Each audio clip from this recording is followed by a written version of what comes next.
यहाँ पर राजनीति पैसे देते ऐसा तो नहीं देखा मैंने।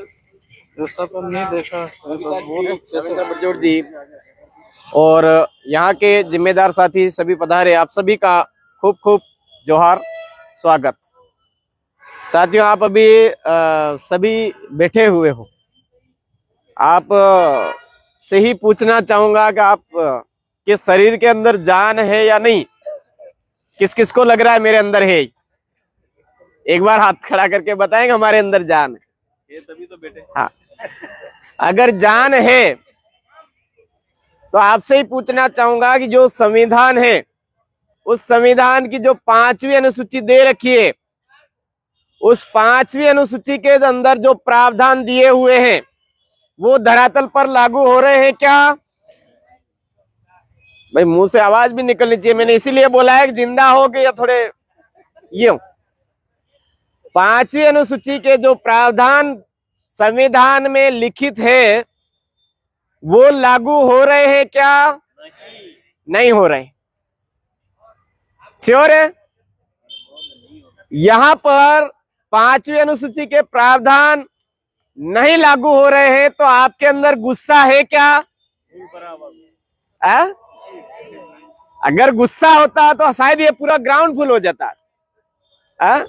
क्योंकि गुस्सा आने के बाद में आदमी अपने आप में पता ही नहीं चलता कि मैं कर क्या रहा हूं। उसको एक ही चीज दिखती है कि हमारे साथ आज हमारे पूर्वज पुरखों ने जो बलिदान दे करके हक अधिकार कानून में लिखवाए हैं वो हमको नहीं मिल रहे, तो हमको नींद नहीं आनी चाहिए। होना चाहिए कि नहीं होना चाहिए? होना चाहिए। लेकिन हम तो आज कहीं ना कहीं बस पढ़ाई पे ध्यान दे रहे हो मेरे भाइयों। घर बर्बाद करके आप प्रतापगढ़ में पढ़े हो, लेकिन आपके साथ में संवैधानिक कुठाराघात हो रहा है, तो तुम्हारा वो पढ़ाई करना किस काम में आएगा क्या? कहां से काम में आएगा? आज इस बैठक में एससी समुदाय के कितने भाई देखे? 3 भाई है। ये 3 भाइयों के साथ ही कुठाराघात हो रहा है क्या? ओबीसी के कितने भाई है? ओबीसी के साथ तो कुठाराघात हो ही नहीं रहा है अनुसूचित क्षेत्र में। भाई हो रहा है क्या? साफ जाहिर हो रहा है, यहाँ पे हो ही नहीं रहा है।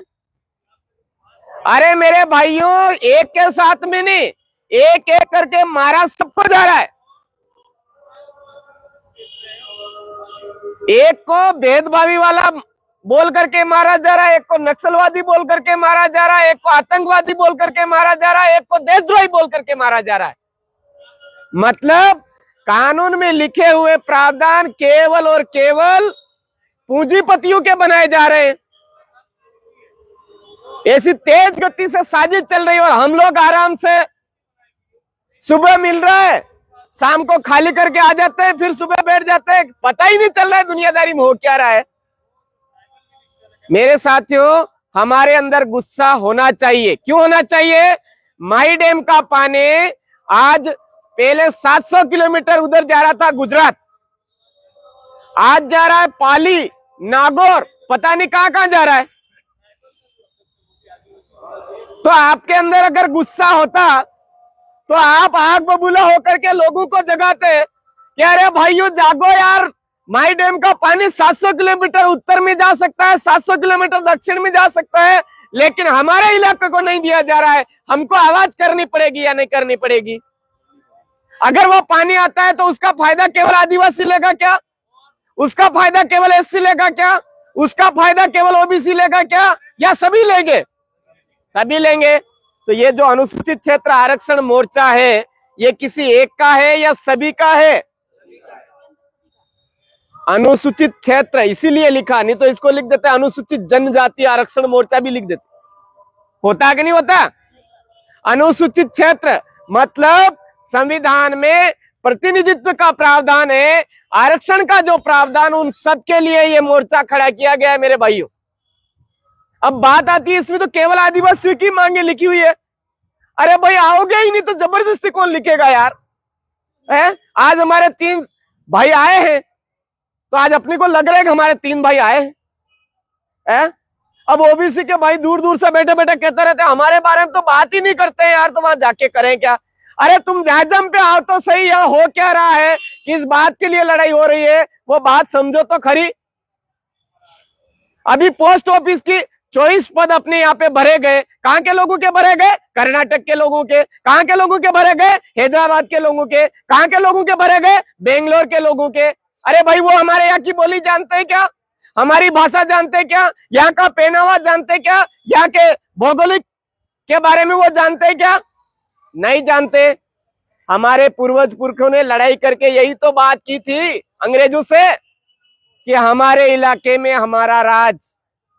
हम भी वही बात कर रहे हैं भाई, हमारे इलाके में हमारी बोली जानने वाला, हमारी संस्कृति जानने वाला, हमारे रीति रिवाज जानने वाला, हमारी समस्याओं को जानने वाला सभी साथियों का खूब खूब जोहार। भील प्रदेश मुक्ति मोर्चा के राष्ट्रीय संयोजक आदरणीय नीलेश भाई और हमारे मनीष भाई लोक संयोजक जी, तमाम साथियों को जोहार, स्वागत। तो अपनी बात चल रही थी भाई, आज हमारे इस इलाके के अंदर हमारे पूर्वज पुरखे यहाँ के जो थे उन्होंने इसी बात को लेकर के लड़ाई करी थी अंग्रेजों से कि हमारे इलाके में गलत तरीके से शासन व्यवस्था स्थापित करने की कोशिश करोगे, हम हरगिज बर्दाश्त नहीं करेंगे।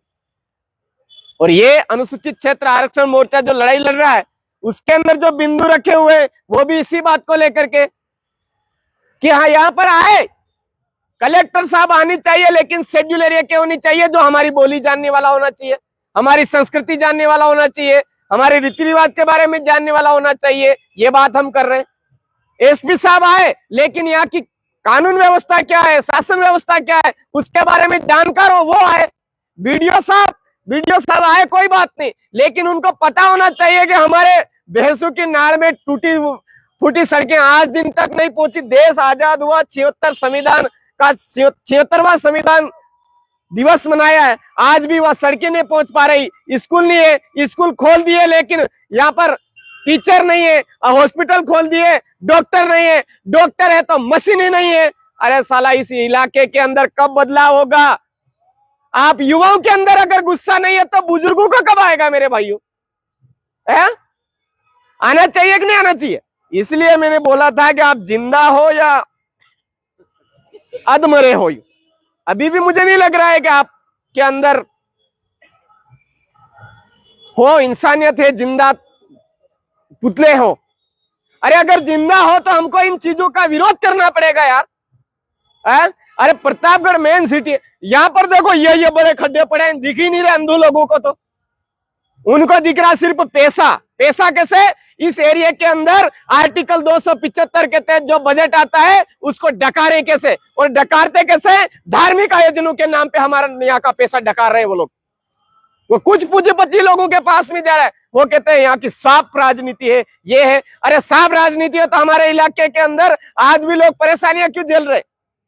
कानून संविधान बोल रहा है कि शेड्यूल एरिया के अंदर किसी भी प्रकार का वो लगता है, समता बनाम आंध्र प्रदेश का जजमेंट बोलता है कि यहाँ पे 21% CSR यहाँ के लोगों को मिलना चाहिए। ये पंखे लगे हुए 320, हम कभी से बोल रहे हैं प्रतापगढ़ जिले के बिजली बिल माफ किया जाए, वो चाहे शहर का हो, पूरे प्रतापगढ़ जिले का माफ किया जाए। ये हम कब से बोल रहे हैं। क्यों? क्योंकि CSR जमा नहीं करवा रहे हैं वो लोग। आज दिन तक ये पंखे लगे कितना टाइम हो गया? हमारे यहाँ पर पूरे प्रतापगढ़ जिले की बिजली बिल माफ होनी चाहिए, ये बात हम कब से कह रहे हैं। किसी राजनेता ने उठाई विधानसभा में? अरे नहीं उठाई तो उनको फिर क्यों भेज रहे हो वहां पे? अगर गुस्सा आता है आपको तो उनको नहीं भेजते, लेकिन जिंदा लाश बन करके हम उन्हीं को भेज देते वापस। वो वहां पे ढंग से काम करे, हम चले गए, कोई दिक्कत नहीं, गलती से चले गए, लेकिन वो ढंग से काम करे, यहाँ पर धरातली आवाज को वहां पहुंचाए। इसके लिए हमको दमदार तरीके से उठना पड़ेगा, नहीं उठना पड़ेगा? अरे आज वन विभाग यहाँ पर अवैध है, मर्जी पड़े वहां से उठ करके यहाँ आता, खदानें खोल रहा है, बड़े बड़े पहाड़ बर्बाद कर रहा है, जो जैसा पहाड़ ऊपर था ऐसा ऐसा खड्डा नीचे बना जा रहा है। वो किसी को कोई आंच नहीं है। कितने पेड़ पौधों को नुकसान पहुंचा रहा है, किसी को कोई वो हो ही नहीं रहा है। उनको दिखता कौन है? जंगल से जलाने के लिए, रोटी बनाने की जो लकड़ी लेने आता है ना, वो आदमी दिखता है, उसको बड़े पेपर पे छापते हैं कि नहीं छापते? उनको बड़े बड़े पहाड़ जो हमारे यहाँ पे ध्वस्त किया जा रहा है शेड्यूल एरिया के अंदर कानून खत्म करके, वो नजर नहीं आ रहा है। आपने पेपर उठा करके देखा होगा, राजस्थान पत्रिका का अंदर, दैनिक भास्कर का या और पत्रिका देखा होगा हमारे इलाके का, या खबरें कौन सी आती है? ब्राउन शुगर ले जाते गिरफ्तार, बलात्कार किया ऐसा हो गया, वहां पे ऐसी जेल हो गई, वहां पे आजीवन कारावास हो गया। किसी दिन सड़कों के बारे में आवाज उठाते हुए देखा या कि उस इलाके में आज दिन तक सड़कें नहीं बनी है, उस इलाके में सड़कें टूटी फटी, देश आजाद होने के बाद यह स्थिति है। आज दिन तक किसी स्कूल के बारे में बताया क्या? स्कूल के बारे में कोई? ये प्रतापगढ़ हॉस्पिटल में अव्यवस्थाएं फैली हुई है, अरनोद के अंदर अव्यवस्थाएं है, पूरे प्रतापगढ़ जिले के प्रत्येक ब्लॉक स्तर पर कोई जो चिकित्सा व्यवस्था चाहिए वो आज दिन तक नहीं मिली। 76वां संविधान दिवस हमने मना लिया, लेकिन वो व्यवस्था नहीं हुई है। आज हमारे यहाँ के मीडिया कर्मी ने वो बात उठाई, उठानी चाहिए कि नहीं उठानी चाहिए? अरे उनकी क्या गलती? मुर्दे तो हम बने हुए हैं मेरे भाइयों। मेरे कहने का मतलब, बार बार जो मैं मुर्दा इसलिए बोल रहा हूं कि आपके अंदर जान आए। अरे हमारे पूर्वज के भोले थे, उनको डरा दिया होगा, उनसे पहले वाले तगड़े थे तो उन्होंने हमारे अंदर कानूनी प्रावधान लिखवा दिए। लेकिन बीच की पीढ़ी जो आ रही है, अब तो जागरूक हो गए हो, समझदार हो गए हो, अब तो आवाज उठानी चाहिए कि नहीं उठानी चाहिए? तो मेरे यही कहने का है कि संवैधानिक कुठाराघात हो रहा है। और वो जो 5वीं पास के, न दूसरी पास, न तीसरी पास लोग कह रहे हैं कि संविधान में संशोधन हो जाना चाहिए, उनकी मन मर्जी से संविधान में अपनी मर्जी से लिख रहे। अरे पूरे विश्व का सबसे बड़ा लिखित संविधान हमारा है। वो उसको तैयार करने वाले लोग कितने पढ़े लिखे लोग थे, कितनी डिग्रियां थी, उन कितने बुद्धिजीवी लोग थे, उनकी आज अवहेलना की जा रही है और हम लोग बैठे हैं चुपचाप। जहां भी कुठाराघात हो रहा है, उन कुठाराघातों को सहन नहीं करना है, आवाज बुलंद करनी है। उसी के लिए अनुसूचित क्षेत्र आरक्षण मोर्चा आया है और ये पॉइंट बना है 31 पॉइंट। आप साथियों के ध्यान में आएंगे और भी पॉइंट और भी जोड़ेंगे, लेकिन हमको अभी फिलहाल में हमारे गांव आम जन तक पहुंच करके ये बात बतानी और बोलना है कि 16 तारीख को यहां पर आंधी नहीं तूफान आ जाना चाहिए, बवाल मच जाना चाहिए, ताकि ये अंधे गूंगे बहरे जो विधानसभा और लोकसभा में बैठे हैं ना, यहाँ से जा रहे हैं, उनको पता चले कि यहाँ के लोगों की धरातलीय समस्याएं ये है। घंटा बजाना वाली समस्या ही नहीं है। आर्टिकल 275 के तहत जो बजट आ रहा है, 1 करोड़ रुपए आप फोकट में धार्मिक आयोजनों में खर्च कर रहे, कोई कहाँ खर्च कर रहे? अरे 1 करोड़ का किसी जगह बांध बना के दो। हमारे पूरे एरिया का जो इलाका है वो पानी का इंतजार कर रहा है, खेती में पानी की जरूरत पड़ती है, खेती में लाइट की जरूरत पड़ती है। ये पंखों की जो लाइट है वो फ्री में कराओ, आप लाइट उपलब्ध, यहाँ पर पानी उपलब्ध कराओ, वो तो तुम करा नहीं रहे हो। यहाँ से हमारा गुजरात जा रहे हैं लोग, यहाँ से अहमदाबाद जा रहे हैं, यहाँ से हमारे जोधपुर जा रहे हैं लोग, आधे वहीं मर जा रहे हैं। वो रोजगार की तो कोई चिंता ही नहीं है। तो हम सब साथियों को मिल करके आज आदिवासी परिवार की जो 16वीं विंग है, अनुसूचित क्षेत्र आरक्षण मोर्चा, इसका कंधे से कंधा मिला करके साथ देना है। ये किसी भी जाति का विरोधी नहीं है, किसी भी धर्म का विरोधी नहीं है, किसी भी उसका विरोधी नहीं। यहाँ की इंसानियत के साथ में गलत हो रहा है, वो इंसानियत के साथ में न्याय होना चाहिए, उस बात को लेकर के ये आवाज उठाई जा रही। और इसको सफल बनाने की जिम्मेदारी हम सब युवाओं के ऊपर है मेरे भाइयों। हम सब युवा मिलकर के अगर इस आवाज को बुलंद करेंगे, आम जन तक पहुंचाएंगे, तो ये महारैली अवश्य सफल होगी। आज आप तमाम साथियों ने यहाँ इस रैली में पूर्व तैयारी को लेकर के यहाँ भाग लिया और आप सब मिलकर के इस महारैली को सफल बनाने का प्रयास करेंगे और जी जान से आपके जिंदा होने का सबूत 16 तारीख को पेश करेंगे, ऐसी मैं आशा करता हूं।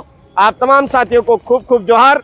जय आदिवासी, जय भीम, जय संविधान, जय भारत, जय भील प्रदेश। आप सबकी जय, जय भील प्रदेश।